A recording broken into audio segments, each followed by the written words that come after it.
I came to this idea of bliss because in Sanskrit, which is the great spiritual language of the world, and they know all about it and have known about it for a long time, the transcendent is transcendent. But there are three terms that bring you to the brink. You might say the jumping off place to the ocean. And the three terms are Sat, Chit, Ananda. And Sat, the word Sat means being. Chit means full consciousness. And Ananda means rapture. So I thought, I don't know whether my consciousness is full consciousness or not.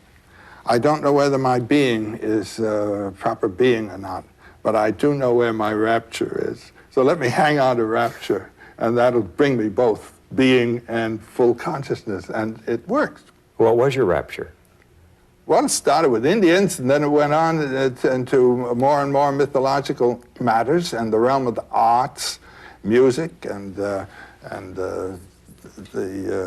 when I met Jean, then the dance came in, and this is it. Just stay with that. And one doesn't have to be a poet to do this. Carpenters do it. A poet is simply one who's made a profession and a lifestyle of being in touch with that. Most people have to be concerned with other things. They get themselves involved in economic and other activities, or you're drafted into a war that isn't the one you're interested in.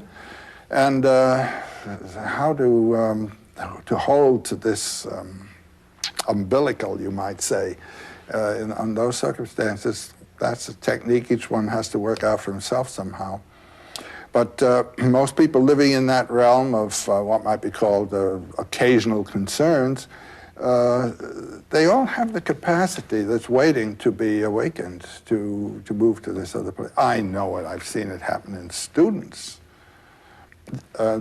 Wonderful way of teaching we had at Sarah Lawrence, where I taught for 38 years.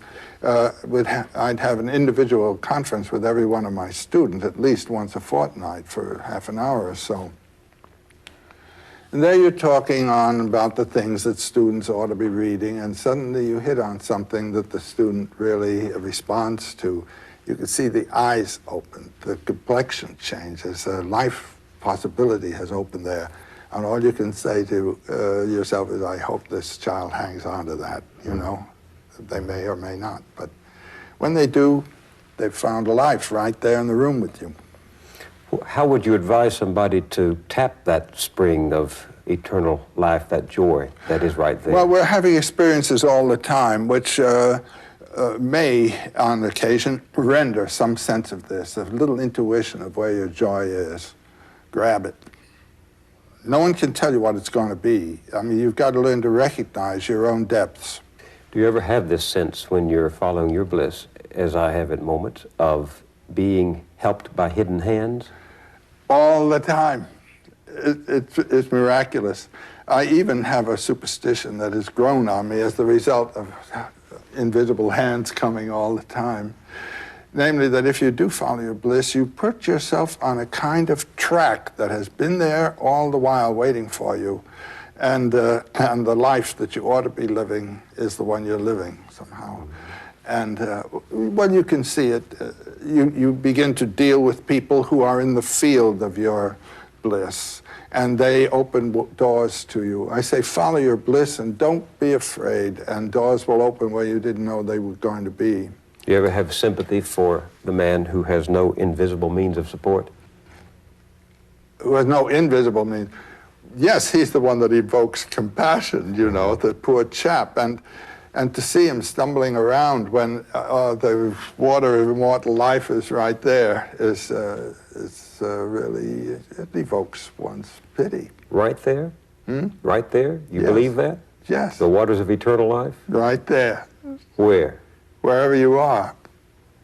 If you're following your bliss. I mean, you're having that joy, that refreshment, that life all the time.